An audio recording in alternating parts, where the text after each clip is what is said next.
तो आज हमें जो टॉपिक करना है वो है no sequel. No sequel database. No sequel database का मतलब होता है नॉट ओनली सीक्वल। इसका मतलब स्ट्रक्चर्ड डेटाबेस भी और नॉन स्ट्रक्चर्ड डेटाबेस भी, और हर तरह का डेटाबेस इसमें इन्वॉल्व किया जा सकता है। ठीक है, बेसिक नो सीक्वल का मकसद क्या है, नो सीक्वल डेटाबेस होता कैसा है या इसकी जरूरत क्यों पेश आई। तो जैसे हमने लास्ट टाइम डिस्कस किया था रिलेशनल डेटाबेस के बारे में कि रिलेशनल डेटाबेस के अंदर कुछ रूल्स होते हैं, उसके कुछ फॉर्मेट होता है, एक स्ट्रक्चर और उसके स्टैंडर्ड के तहत उस पर डेटा एंट्री होती है। ठीक है, खासकर देखा जाए तो उसमें वैलिडेशन रूल्स होते हैं हमारे कि भाई ये नल वैल्यू इंसर्ट नहीं होगी, अगर है तो उसके अंदर इंटीजर है तो इंटीजर ही आएगा, स्ट्रिंग वैल्यू नहीं आ सकती उसमें, या अगर जो है ना उसमें लेंथ कहा गया है कि कॉन्टैक्ट नंबर की लेंथ इतनी हो तो उतनी ही लेंथ का डेटा इंसर्ट हो, या फिर अगर एज की वैल्यू क्या क्या है उसमें वैलिडेशन लगी है कि 100 से ग्रेटर ना हो तो वो वैल्यू अगर उससे 100 से ग्रेटर होगी तो डेटा इंसर्ट ही नहीं होगा। तो इस तरह के रूल्स सारे होते हैं रिलेशनल डेटाबेस में, जबकि नो सीक्वल में ऐसा कोई वैलिडेशन और कोई रूल नहीं है। ठीक है, सिंपल कहें नो सीक्वल के बारे में तो नो रूल नो वैलिडेशन। ठीक है, कोई रूल नहीं है, कोई वैलिडेशन नहीं है, तो बस इसका मतलब क्या है कि बस डेटा को इंसर्ट करना है। ठीक है, हम ये नहीं चाहते कि डेटा पे हम ये सोचें कि यार ये डाटा सही है, अच्छा है, सही, इसमें कुछ ये चीज गलत है, ये नहीं है, तो कोई चेकिंग नहीं है। अगर चेकिंग वगैरह करनी भी है तो यूजर एंड पे या सॉरी डेवलपर एंड पे, जो फ्रंट एंड पे डेवलपर उसे इनपुट ले रहा है डाटा को, वो अपने एंड पे कुछ उसमें वैलिडेशन लगाना चाहता है तो लगा ले, लेकिन जब डेटाबेस में डाटा इंसर्ट किया जा रहा है उस वक्त उसमें किसी तरह की कोई चेकिंग नहीं होगी, बस डाटा आएगा और इंसर्ट हो जाएगा। ठीक है, इसकी वजह यह है कि हम चाहते थे कि एक फास्ट प्लेटफॉर्म हमारे पास अवेलेबल हो जिसमें डाटा एंट्री रियल टाइम में हो। ठीक है, रियल टाइम या नियर रियल टाइम। ठीक है, नॉर्मली हमारा जो डेटाबेस होते हैं स्ट्रक्चर्ड डेटाबेस, जो रिलेशनल डेटाबेसेस हैं या सीक्वल डेटाबेसेस जो होते हैं, तो उनके अंदर यही मसला होता है कि अगर कोई चीज हम रियल टाइम में चाह रहे हैं तो हमें वो रिजल्ट नहीं मिलता। मतलब एक क्वेरी हमने रन करी, उससे डाटा इंसर्ट किया रिलेशनल डेटाबेस में, और वो डाटा अपडेट होगा, उसके बाद दूसरे एंड पे कोई उसे व्यू करेगा, तो इसमें कुछ टाइम लग जाएगा। तो अगर हमारे पास फर्स्ट करो कोई ऐसी डिवाइस है, कोई सेंसर है, उससे कोई हार्डवेयर कंपोनेंट से हम इनपुट ले रहे हैं, उसकी वैल्यू अपडेट कर रहे हैं, वहां पर हम डाटा को बहुत फास्ट रियल टाइम स्पीड में फौरन अपडेट कर रहे हैं, तो वहां पर अगर हम ये काम रिलेशनल डेटाबेस से करेंगे तो उसमें बहुत टाइम लग जाएगा, वैलिडेशन चेक होंगी, वो रूल्स बनेंगे, वो वहां से वहां डाटा जाएगा, इतनी देर में अपडेट होगा, इतनी देर में तो कहीं ना कहीं पहुंच जाएगा डाटा, तो वो यूजर को नहीं मिल पाएगा रियल टाइम में। ठीक है, तो नो सीक्वल बनाने का मकसद ही यही था कि एक तो फास्ट प्लेटफॉर्म अवेलेबल हो जिसमें फास्ट सिस्टम हो डाटा का, कि रियल टाइम में डाटा अवेलेबल हो जाए यूजर को। ठीक है ना, दूसरी चीज उसमें कोई वैलिडेशंस ना हो, कि डाटा का मेन मकसद है डाटा जमा हो जाए हमारे पास, हम डाटा को खोना नहीं चाहते, चाहे वो कैसी भी चीज है। मिसाल के तौर पे एक यूजर ने रिकॉर्ड पूरा इंसर्ट किया, लेकिन फर्स्ट करो उसने अपना कॉन्टैक्ट नंबर नहीं लिखा, तो ऐसा तो नहीं है अगर कॉन्टैक्ट नंबर नहीं लिखा तो बाकी का सारा डाटा हम रिमूव कर दें उसमें से, तो हम वो डाटा भी जमा कर रहे हैं। ठीक है, इस चीज की जरूरत क्यों पेश आई, जिस तरह हमें पता है हमारा सोशल मीडिया है या जितने भी सोशल मीडिया के जो प्लेटफॉर्म है, ठीक है, उन तमाम प्लेटफॉर्म में हमारे पास जैसे सबसे जो आजकल चल रहा है फेसबुक है। ठीक है, फेसबुक के अलावा ट्विटर है, ट्विटर के अलावा जो व्हाट्सएप है। ठीक है, ये जितने भी ये तो मशहूर और भी बहुत सारे हैं वो तो खैर, तो मेन चीज ये है कि इनमें जो डाटा एंट्री होती है वो इतनी ज्यादा बल्क क्वांटिटी में हो रही है और इतना रियल टाइम में हो रही है कि एक यूजर ने एक कमेंट किया तो जिस वक्त वो कमेंट टाइप कर रहा है उस वक्त भी उसको स्टेटस में लेके भाई वो टाइपिंग हो रही है, और जैसे ही उसने कमेंट किया फौरन वहां अपडेट हो जाए दूसरे एंड पे यूजर को। तो यहाँ पर अगर हम एक रिलेशनल डेटाबेस यूज करते तो उसके लिए क्या होता कि वो डाटा जाता और इतनी देर में पहुंचता, इतनी देर में तो वो बहुत ही देर बाद यूजर को मिल रहा होता। ठीक है ना, तो मेन चीज ये थी यहाँ पर, मोटिव ये था कि इसमें अगर यूजर कोई कमेंट कर रहा है तो उसके बाद तुमने देखा है नेस्टेड कमेंट भी होती है, उस कमेंट के अंदर रिप्लाई में उसके बाद उसकी सब कमेंट, उसके रिप्लाई में कुछ और भेजा किसी ने, तो इस तरह जो है क्या एक हायरार्की मेंटेन हो रही होती है। तो अगर ऐसा हायरार्की बेस्ड सिस्टम के जरिए हम डाटा एंट्री अगर रिलेशनल में करेंगे तो वहां पर तो हम नहीं कर पाएंगे, क्योंकि हमें पता है, हमने लास्ट टाइम देखा था कि जैसे एक कॉलम था, तो सॉरी एक टेबल था स्टूडेंट का, तो उसके अंदर फर्स्ट करो एक आईडी का कॉलम है, एक नेम का कॉलम है और एक एज। तो अब मैं इस टेबल में, क्योंकि ये रिलेशनल डेटाबेस है, इसमें इन तीन कॉलम के अलावा कोई तीसरी एंट्री नहीं कर सकता, क्योंकि ये फिक्स्ड है, स्ट्रक्चर्ड है। ठीक है। जबकि नो सीक्वल में ये है कि मेरे पास खुली छूट है, मैं जब चाहूं उसमें कुछ भी एंट्री कर दूं, मैं एक कॉलम मजीद बढ़ा दूं, बाद में और अपडेट कर दूं, सही है। तो कितना भी डाटा और किसी भी शक्ल का डाटा और किसी भी फॉर्म में उसे इंसर्ट कर दूं, वो डाटा स्टोर होगा, ठीक है। क्योंकि आजकल तुम्हें पता है डाटा मेन नीड है, सब डाटा को जमा करना चाहते हैं कि भाई डाटा एक जगह पर रिक्वायरमेंट है कि भाई वो सब लोगों का डाटा जमा करके फिर उस पर मजीद एल्गोरिदम्स इंप्लीमेंट किए जाते हैं। तो ऐसे में वो किसी एक छोटी सी इंफॉर्मेशन को भी खोना नहीं चाहते हैं, वो चाहते हैं बस जो ये प्लेटफॉर्म वाले हैं ये चाहते हैं कि बस यूजर से इंफॉर्मेशन लेके स्टोर की जाए, ठीक है। तो ऐसे में वो एक ऐसा सिस्टम मैकेनिज्म चाहिए था जो कि रिलेशनल होता, तो ये तो उसमें नामुमकिन था कि इसमें डाटा एंट्री हो। तो इसलिए उन्होंने एक नो सीक्वल डेटाबेस डिजाइन किए, जिसके जरिए जो है हमारे पास डाटा रियल टाइम में अपडेट भी होगा और उसमें कोई चेकिंग या वैलिडेशन नहीं होगी, ठीक है। तो ये तो एक वजह है जिससे हमें पता चल रहा है कि भाई नो सीक्वल क्यों आया, ठीक है। आप देख लेते हैं नो सीक्वल होता क्या है, ठीक है भाई।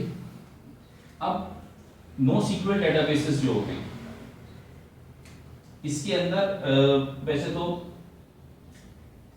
ये कहलाता है, असल में इसका दूसरा नाम होता है डॉक्यूमेंट बेस्ड डेटाबेस, ठीक है।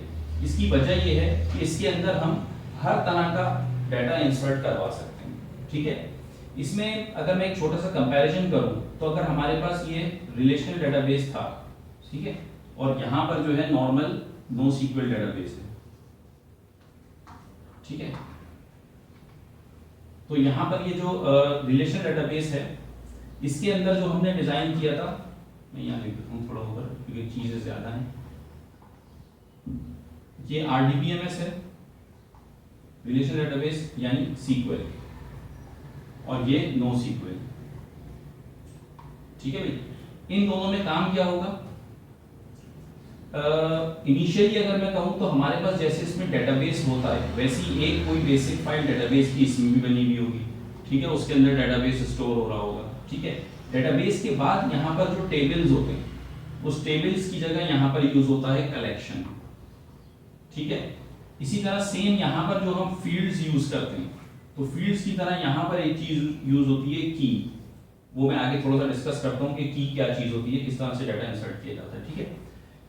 और उसके बाद यहाँ पर जो हम इसमें रिकॉर्ड्स इंसर्ट करते थे, इन रिकॉर्ड्स को यहाँ पर कहते हैं डॉक्यूमेंट्स, ठीक है। इन्हें डॉक्यूमेंट्स किस फॉर्म में होते हैं, की वैल्यू पेयर में होते हैं, ठीक है। और इनकी जो कीज हैं वो फील्ड्स कहलाएंगी, और की वैल्यू पेयर क्या होता है ये मैं अभी थोड़ा सा डिटेल में डिस्कस कर लेता हूँ आगे, ठीक है ना। अच्छा, मेन चीज ये है ये रिकॉर्ड्स हमारे पास जो हैं ये हमारे कहला रहे हैं डॉक्यूमेंट्स, ठीक है। इसी तरह ये डेटाबेस हमारे पास रिलेशनल थोड़ा स्लो होता है, इसके मुकाबले में ये फास्ट है क्योंकि रियल टाइम में डेटाबेस चल रहा है। यहाँ पर वैलिडेशंस होती हैं, यहाँ पर कोई वैलिडेशन नहीं होती है, ठीक है भाई। इसके अलावा इसमें एक लार्ज अमाउंट ऑफ डाटा को हैंडल करना मुश्किल हो जाता है, ठीक है, और लार्ज नंबर ऑफ कॉलम्स, जबकि इसके मुकाबले में नो सीक्वल के अंदर हम लार्ज अमाउंट ऑफ डाटा को इजीली हैंडल कर सकते हैं। इसमें कोई ऐसा मसला नहीं है, हम किसी भी फॉर्मेट में किसी भी तरह का डाटा बस इंसर्ट करा लें, ठीक है। अच्छा, ये इसी मुकाबले में जो है ना ये कॉम्प्लेक्स होता है इसे मैनेज करना, क्योंकि इसमें मल्टीपल कॉलम्स हैं, उनके रिलेशंस हैं, रिलेशनशिप वगैरह मैनेज करना, ये इसलिए सिंपल होता है। इसमें कोई ऐसा रिलेशन वगैरह का वो तरीक़ेकार नहीं है, ठीक है। इसमें रिलेशनशिप्स होते हैं, इसमें कोई रिलेशनशिप नहीं होता, ठीक है। और भी कुछ चीजें हैं इसके बारे में, ठीक है ना। तो मेन ये मोटिव छोटे छोटे पॉइंट है जिससे हमें ये समझ में आ रहा है कि नो सीक्वल और सीक्वल डेटाबेस में डिफरेंस क्या है, ठीक है। तो इसमें सबसे मेन जो इसका बनाने का मकसद है वो ये है कि ये सिंपल और फास्ट है, ठीक है, ताकि इसमें डाटा एंट्री पे फोकस किया जाए, डाटा में वैलिडेशंस वगैरह इसमें चेक ना हो, बस डाटा जो आए वो डाटा इंसर्ट हो जाए, ठीक है। बाद में उसमें जो चाहे हम एल्गोरिथम लगाकर प्रोसेसिंग कर सकें, ठीक है भाई। एक ये बात हो गई। एक छोटा सा अगर मैं कहूं कि इसमें नो सीक्वल कौन कौन से डेटाबेसेस होते हैं, तो उनमें जो है ना हमारे पास जो आजकल कॉमन अच्छा चल रहा है एक मोंगोडीबी है, ठीक है, एक फायरबेस भी अच्छा है, लेकिन वो फायरबेस में कुछ लिमिटेशंस हैं, ठीक है। फायरबेस पाइथन पे भी, और ये मोंगोडीबी भी पाइथन पे इंटीग्रेट हो सकता है। अगर तुम्हें पाइथन पे यूज करना है इसे, तो इसकी एक लाइब्रेरी है पाईमोंगो के नाम से, ठीक है, तो वो तुम ज़्यादा इजीली यूज कर सकते हो, उसमें बहुत सिंपल है, ठीक है। अच्छा, फायरबेस में जो है ना, फायरबेस भी ऑनलाइन है, लेकिन इसके अंदर कुछ एक चीज़ होती है, खैर वो आगे डिटेल में शायद देख पाए हम, या मैंने शायद थोड़ा बहुत डिस्कस किया हो तुमसे, कि सर्विसेज होती हैं, तो वो सर्विसेज भी ऑटोमेटिकली बन जाती हैं, तो हमारे लिए यूज़ करना और ज़्यादा आसान हो जाता है फायरबेस। लेकिन जाहिर बात है इसमें कुछ लिमिटेशंस हैं, क्योंकि ये गूगल का है, तो इसमें कुछ ऐसी लिमिटेशन है कि 100 यूजर्स हैं और 100 MB से ज़्यादा डाटा इंसर्ट नहीं होता, जबकि मोंगोडीबी फ्री है, अपनी मर्जी से आप कितना भी चाहें अपने लोकल सिस्टम पे यूज़ कर लें या ऑनलाइन इसका इंस्टेंस यूज़ कर लें, ठीक है। इसके अलावा भी नो सीक्वल डेटाबेसेस में बहुत सारी चीज़ें, जैसे बिग डाटा के हिसाब से जो हमारे पास एक होता है काउचडीबी, पाउचडीबी, ठीक है, और भी हैं, जो हडूप है वो भी हमारा इसमें ही आ जाता है, ठीक है। तो ये सारी चीज़ें हैं जो कि हमारे पास एग्जांपल्स हैं मोंगोडीबी के, सॉरी नो सीक्वल के, ये टूल्स हैं, इन्हें हम चाहें तो हम यूज़ कर सकते हैं, ठीक है। इसमें से सिंपलीफाइड वर्जन अगर तुम्हें देखना है तो तुम मोंगोडीबी बेसिक एक यूज़ कर सकते हो, जो आसान भी है। इसका एक खैर जो इसका फ्रंट एंड है सर्वर इंस्टॉल करने के बाद, उसका नाम कंपास होता है, वो तुम चाहो तो यूज़ कर लो, तो ज़्यादा आसानी से हो जाएगा। और बैक एंड पे अगर पाइथन में इंटीग्रेशन करनी है उसकी, तो वो पाईमोंगो की लाइब्रेरी है, उसके ज़रिए तुम इंपोर्ट करके उसे यूज़ कर सकते हो। खैर अगर इसका देखना है तो मैंने इसमें जो मेरा यूट्यूब का चैनल है उस पर मैंने अपडेट किया हुआ है ये, ठीक है ना, तो उसमें तुम चाहो तो देख लो। तो इसका मोंगोडीबी के पाइथन के जरिए मैंने पूरी इंटीग्रेशन करके दिखाई दी है, अगर किसी को इंटरेस्ट हो तो देख ले। अगर नॉलेज के लिए ये जो है ना, हमारे पास कुछ एग्जांपल्स हैं जो कि नो सीक्वल डेटाबेसेस हैं, ठीक है भाई। अच्छा, एक चीज हमें यहाँ डिस्कस करनी थी कि नो सीक्वल में हम जो कह रहे थे की वैल्यू पेयर से डाटा एंट्री हो रही है, तो दरअसल है क्या वो। अच्छा, एक चीज अगर किसी को याद है या किसी ने नहीं पढ़ी है तो वो थोड़ा सा चाहे तो डिस्कस कर सकता है, देख सकता है। पाइथन के अंदर एक चीज होती है डिक्शनरी, और डिक्शनरी दरअसल बेस कर रही होती है की वैल्यू पेयर पे। और की वैल्यू पेयर दरअसल क्या होता है कि अगर हम एक लिस्ट में या एरे में इंसर्ट कर रहे होते हैं डाटा, तो हम एरे में कहते हैं कि ये एरे है मेरे पास, इसमें एक 20 रिकॉर्ड आ गया, 40 आ गया, 50 आ गया, 100 आ गया। अब मैं कहूँगा ये कौन सा रिकॉर्ड किस जगह पर है, तो मैं कहूँगा ये 0 इंडेक्स नंबर पे है, ये 1 पे है, ये 2 पे है, ये 3 पे है, ठीक है। तो ये तो हमारे पास हो जाती है एक एरे कह लो या इसे लिस्ट कह लो, पाइथन के हिसाब से लिस्ट कह लो, सी के हिसाब से एरे कह लो, ठीक है। ये पाइथन हो गया, ये C++ या सी हो गया, ठीक है भाई। अब ये जो इंडेक्स नंबर के जरिए हम एरे के कंटेंट एक्सेस कर रहे हैं, एलिमेंट एक्सेस कर रहे हैं, यहाँ पर की वैल्यू पेयर किस तरह से डिक्शनरी बनती है। डिक्शनरी का तरीका इसके मुकाबले में होता है, एक कर्ली ब्रैकेट यूज किया हमने, यहाँ पर पहला एलिमेंट है तो मैंने कहा 0:20 डबल डॉट का कॉलन यूज किया, कॉमा 1:40, 2:50, 3:100, और ये एक कंप्लीट डिक्शनरी बन गई हमारे पास। ये क्या चीज है हमारे पास, ये एक डिक्शनरी है, ठीक है। डिक्शनरी दरअसल क्या है, ये एक एरे की जैसी या लिस्ट की जैसी। लिस्ट में हमारे पास या एरे में पहले से गिवन इंडेक्स नंबर्स होते हैं और हम सिर्फ डाटा एंट्री कर रहे होते हैं सीक्वेंस में। यहाँ पर सीक्वेंस से कोई मैटर नहीं करता, मैं यहाँ पर ये एंट्री कर रहा हूँ कर्ली ब्रैकेट के अंदर, और ये मेरे की वैल्यू पेयर्स हैं, ये की है, ये वैल्यू है, ये की है, ये वैल्यू है, इसी तरह ये की वैल्यू का पेयर यूज हो रहा है जैसा, ठीक है, जैसा मैंने इसमें बताया की वैल्यू पेयर यूज होगा, इस तरह डाटा एंट्री हुई भी होती है इसमें, ठीक है। ये डिक्शनरी का फॉर्मेट है। अगर मैं चाहूँ मैं इसमें की कुछ भी ले सकता हूँ डाटा टाइप, और जो वैल्यू है वो भी कोई डाटा टाइप भी हो सकता है, लेकिन की में डाटा टाइप से मुराद है सिर्फ की जो है मैं वो या तो इंटीजर भी ले सकता हूँ या स्ट्रिंग भी ले सकता हूँ, ठीक है। और वैल्यू जो है मैं वो कोई इंटीजर हो, स्ट्रिंग हो, इवन वो एक मैं एरे भी ले सकता हूँ, यानी जो लिस्ट है, ठीक है। और इसके अलावा मैं इसके अंदर एक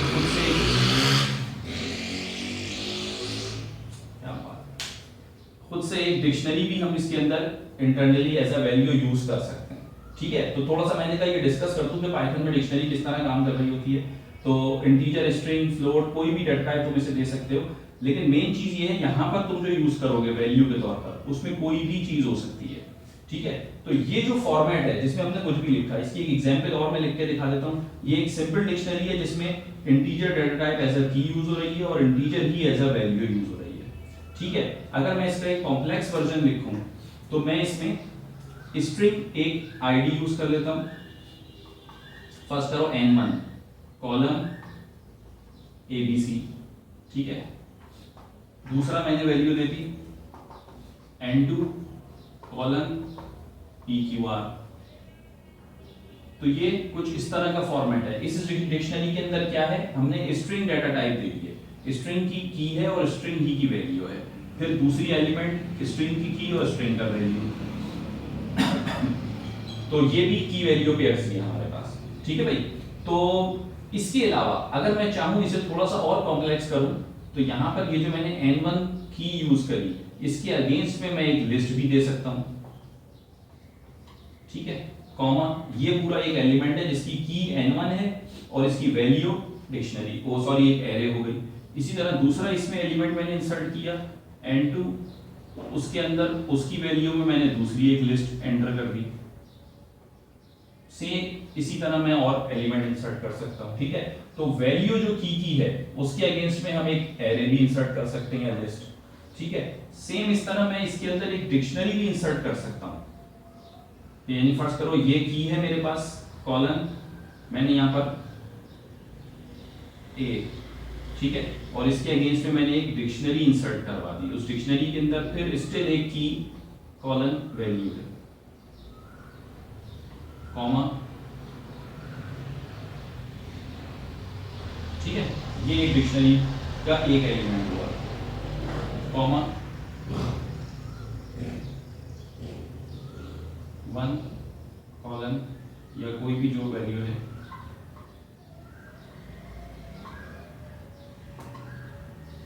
तो ये जरूरी नहीं है एलिमेंट ये सीक्वेंस में हो, ठीक है। डिक्शनरी तुम जरूर देखो पाइथन में तो तुम्हें और क्लियर हो जाएगा कि ये किस तरह से डाटा एंट्री हो रही होती है, ठीक है।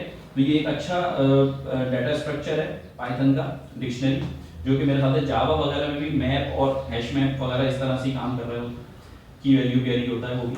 लेकिन ये फॉर्मेट अगर तुम डिक्शनरी पाइथन का देख लोगे तो तुम्हें इसका जो NoSQL का फॉर्मेट है जो कि कहलाता है जेसॉन, ठीक है, यानी जेसन। जेसन का मतलब है जावा स्क्रिप्ट ऑब्जेक्ट नोटेशन।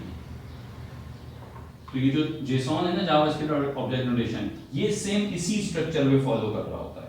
इसमें इसी तरह एक वैल्यू, एक की, उसकी एक वैल्यू, उसकी वैल्यू के अंदर फिर मजीद एक और की वैल्यू पेयर है। तो ये इस तरह नेस्टेड वैल्यूज इंसर्ट हो रही होती है, ठीक है। तो ये इसीलिए हायरार्की फॉर्मेट में, यानी एक के अंदर एक और स्ट्रक्चर, फिर उसके अंदर एक और स्ट्रक्चर, इस तरह डाटा एंट्री कर लेता है ये, ठीक है भाई। इसकी एक अच्छी एग्जांपल मैं और लिखता हूं तो तुम्हें और थोड़ा सा क्लियर हो जाएगी ये चीज कि फर्स्ट करो ये जेसॉन का फॉर्मेट है, अब सही है। अब ये सेम पाइथन की जो डिक्शनरी है वही हमारे पास जेसॉन है, ठीक है। तो ये जेसॉन के फॉर्मेट में ही हमारे पास डाटा एंट्री हो रही होती है NoSQL के अंदर। तो जितना भी NoSQL में डाटा इंसर्ट हो रहा है वो जेसॉन में हो रहा है। इसके अंदर हम जो वैल्यू के तौर पर है उसमें इंटीजर, स्ट्रिंग, एरे, लिस्ट और कोई भी डिक्शनरी और कोई भी डाटा डाल सकते हैं। इवन इमेजेस भी डाल सकते हैं और उसमें एक और डाटा टाइप होती है उसमें वीडियोस भी डाल सकते हैं, ब्लॉग कहलाता है वो, ठीक है भाई। तो बिलॉग, सीलॉग, ये इस तरह के डाटा टाइप्स होती हैं जो कि बाइनरी लॉजिकल ऑब्जेक्ट होता है। ये खैर इसको अभी छोड़ दो, फिलहाल इतना समझो कि NoSQL के अंदर हम जेसन के फॉर्मेट में डाटा एंट्री कर रहे हैं। और अगर एक मैं अच्छा एग्जांपल बताऊं तो इस तरह से ये काम करेगा कि मिसाल के तौर पे एक डिक्शनरी है, उसके अंदर मैंने बताया कि भाई ये एक स्टूडेंट का, जिस तरह कलेक्शन हम जिक्र कर रहे थे कि ये मेरे पास पूरा NoSQL का डेटाबेस है, उसके अंदर मेरे पास पहला जो डेटाबेस के अंदर टेबल था तो उनसे कलेक्शन क्या रहे थे, तो कलेक्शन मैंने रिप्रेजेंट किया स्टूडेंट की की से, और उसके अंदर मेरे पास मजीद एक डिक्शनरी है उसकी वैल्यू के तौर पे, ठीक है। तो स्टूडेंट के अंदर जो हमारे पास डिक्शनरीज में जो रिकॉर्ड्स हैं वो दरअसल मल्टीपल हैं, तो मैंने उसकी एक एरे बना दी है, ठीक है। ये पहले मैं सिंप्लीफाई करके बता देता हूँ। चलो, स्टूडेंट के अंदर नेम है, कॉलम, उसमें नेम में उसकी वैल्यू आ गई ABC। सेम इसी तरह दूसरी चीज मेरे पास एज आ गई और एज की वैल्यू इंटीजर में आ गई, फर्स्ट करो 20। ये मेरे पास एक रिकॉर्ड हो गया, ठीक है, यानी एक डॉक्यूमेंट, ठीक है। अब मैंने इसमें एक और वैल्यू इंसर्ट करनी है, तो लाजमी सी बात है मैं यहाँ तो कर नहीं सकता, तो मुझे इसकी एक एरे बनानी होगी, लिस्ट बनानी होगी। तो ये एक डिक्शनरी की लिस्ट है, तो मैं कॉमा करके इसको इसके बाद दोबारा से एंट्री करूंगा एक और मैं दोबारा बताऊंगा कि नेम की वैल्यू की है, इसके अगेंस्ट में इस बार वैल्यू कुछ और है, PQR। सेम इसी तरह यहाँ पर एज आ गई और एज की वैल्यू कुछ आ गई 21, ठीक है। तो ये मेरा दूसरा रिकॉर्ड इंसर्ट हो गया, यहाँ ये एरे खत्म हुई और यहाँ ये कंप्लीट डिक्शनरी खत्म हो गई। तो ये इस तरह से डाटा इंसर्ट हो रहा होता है जेसॉन के फॉर्मेट में, जिसमें हम कहेंगे एक स्टूडेंट का जो है ना कलेक्शन है, उसके अंदर हम एंट्री कर रहे हैं मल्टीपल रिकॉर्ड्स की, उन रिकॉर्ड्स के अंदर की वैल्यू पेयर्स हैं, ठीक है। इससे फायदा ये होता है जेसॉन के अंदर, क्योंकि नो सीक्वल डेटाबेस में हमें पता है कि हम कोई भी वैलिडेशन नहीं है, तो अगर फर्स्ट करो यूजर ने इनपुट दिया पहले नेम और एज, वो हमने रिकॉर्ड इंसर्ट कर लिए, बाद में कुछ देर बाद यूजर वहां से एंट्री कर देता है हमारे पास एक फर्स्ट करो एक एंट्री कर देता है वो नया रिकॉर्ड, जिसके अंदर वो नेम के साथ नेम कुछ भी दे दिया RST, एज कुछ भी दे दी हमने यहाँ पर 22, और वो एक तीसरा कॉलम भी इंसर्ट करा देता है, ठीक है।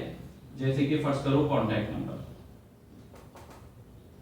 और इसमें कोई भी डाटा डाल देता है वो 1 2 3 4 5, ठीक है भाई। तो ये काम हम देखें तो हमारा जो रिलेशनल डेटाबेस होता था, अगर उसके अंदर हमने यहाँ पर पहले से ID, एज और नेम के कॉलम बना दिए हैं, तो मैं अगर यूजर डाटा एंट्री करना चाह रहा है कॉन्टैक्ट का, तो इसमें किसी सूरत से डाटा नहीं एंटर हो सकता था। जबकि जेसॉन के फॉर्मेट में, क्योंकि ये सिंपल टेक्स्ट ही है, देखा जाए तो एक तरह से डिक्शनरी का बेसिक फॉर्मेट है, जो कि हमारे पास पाइथन में भी आसानी से दिख जाता है हमें, तो उसके अंदर हमें जेसॉन का स्टैंडर्ड फॉर्मेट है, जेसॉन के स्टैंडर्ड फॉर्मेट में हम डाटा एंट्री करने के लिए कभी भी कुछ भी चेंजेस कर दें उसमें कोई इशू नहीं है, ठीक है। तो नेम के साथ साथ हमने उसमें एज दे रहे थे, फिर कुछ देर बाद हमें याद आया हमने कॉन्टैक्ट नंबर भी दे दिया, कुछ देर बाद उसमें 4-5 और कॉलम्स ऐड हो गए, कुछ रिकॉर्ड में एक भी कॉलम नहीं है, कुछ में एक से ज्यादा है, कुछ में कई 100 कॉलम्स एंटर करते हैं आप, तो मल्टीपल जितने कॉलम चाहे हम एंटर कर दें, और इसमें कोई वैलिडेशन भी नहीं है। हो सकता है मैं एज के अंदर यहाँ पर एक स्ट्रिंग डाटा दे दूं, सही है, तो इससे भी कोई इशू नहीं है, कोई वैलिडेशन नहीं है इसमें, ठीक है। तो मेन यहाँ पर हम जो जेसॉन का फॉर्मेट है वो स्टैंडर्ड इस तरह का होता है, उसे यूज कर हम नो सीक्वल डेटाबेस में एंट्री करते हैं, और इसकी वजह यह है कि इसमें वैलिडेशंस भी नहीं है और नंबर ऑफ कॉलम्स जब चाहे हम एक्सपेंड कर सकते हैं। यही नंबर ऑफ कॉलम्स कभी भी बढ़ाते हैं इस चीज को, इसीलिए हम कहते हैं ये स्केलेबल भी है, ठीक है। और सिंपल जेसॉन फॉर्मेट में जो इजीली हर लैंग्वेज उसे इंटीग्रेट कर सकती है, यूज कर सकती है, चाहे पाइथन हो, जावा हो, सी हो, हर लैंग्वेज जेसॉन के फॉर्मेट को यूज कर सकती है, रीड कर सकती है। पाइथन तो बहुत ही इजीली डिक्शनरी के फॉर्मेट में चल जाती है, जावा में थोड़ा सा एक जेसॉन की लाइब्रेरी यूज करनी पड़ती है, ठीक है। सी में भी तुम चाहो तो कर सकते हो, खुद अपना रूल भी बना सकते हो कि डाटा उठाकर जेसॉन का उसे कन्वर्ट कर दो स्ट्रिंग फॉर्मेट के जरिए, सही है, स्ट्रिंग ऑपरेशन कुछ लगाओ उसके जरिए काम कर दो, तो ये स्केलेबल भी हो जाता है। और यही वजह है कि ये फास्ट भी है, ठीक है, क्योंकि सिंपल है, क्योंकि फास्ट भी है, सिंपल भी है और स्केलेबल भी है। तो यही कुछ फायदे हैं नो सीक्वल के, जिसकी वजह से ये बहुत आसान ज्यादा यूज हो रहा है, और जितना भी फेसबुक या जितने भी सोशल मीडिया के प्लेटफॉर्म है, इवन वो कोई भी यूज कर रहा है तो वो बैकएंड पे नो सीक्वल डेटाबेसेस ही यूज कर रहे हैं, ताकि वो उसमें हर तरह की एंट्री यूजर की डाल देते हैं और बाद में उसमें कुछ एल्गोरिथम बनाकर डाटा उठा के प्रोसेस करते रहते हैं, ठीक है। अब इसमें डाटा एक्सेस करने के लिए हम की देंगे कि भाई नेम की के अगेंस्ट में जितनी वैल्यूज हैं वो लाके दे दें, तो वो सारी ABC, PQR, RST ये सारी वैल्यूज लाके दे देगा रिकॉर्ड, ठीक है। और हम उसको चाहें तो अपडेट भी कर सकते हैं, यहाँ पर ID भी डाल सकता हूँ, मैं कोई भी रिकॉर्ड चाहूंगा एंट्री कर दूं, लेकिन इसके अंदर कोई रिलेशंस नहीं है, कोई प्राइमरी की, फॉरेन की, कंस्ट्रेंट्स, रूल, वैलिडेशन, कोई ऐसी चीज नहीं है। नो सीक्वल बिल्कुल सिंपल और आजाद डेटाबेस है, इसमें जो चीज चाहो एंटर कर दो, ठीक है भाई। तो ये कुछ नो सीक्वल की बातें थी, ठीक है। उम्मीद है इसमें कुछ थोड़ा बहुत क्लियर हुई होगी बातें, और अगर फिर भी कुछ इशू है तो वो मुझसे कोई पूछ सकता है, ठीक है। फिर इंशाल्लाह नेक्स्ट टॉपिक स्टार्ट करेंगे नेक्स्ट वीक।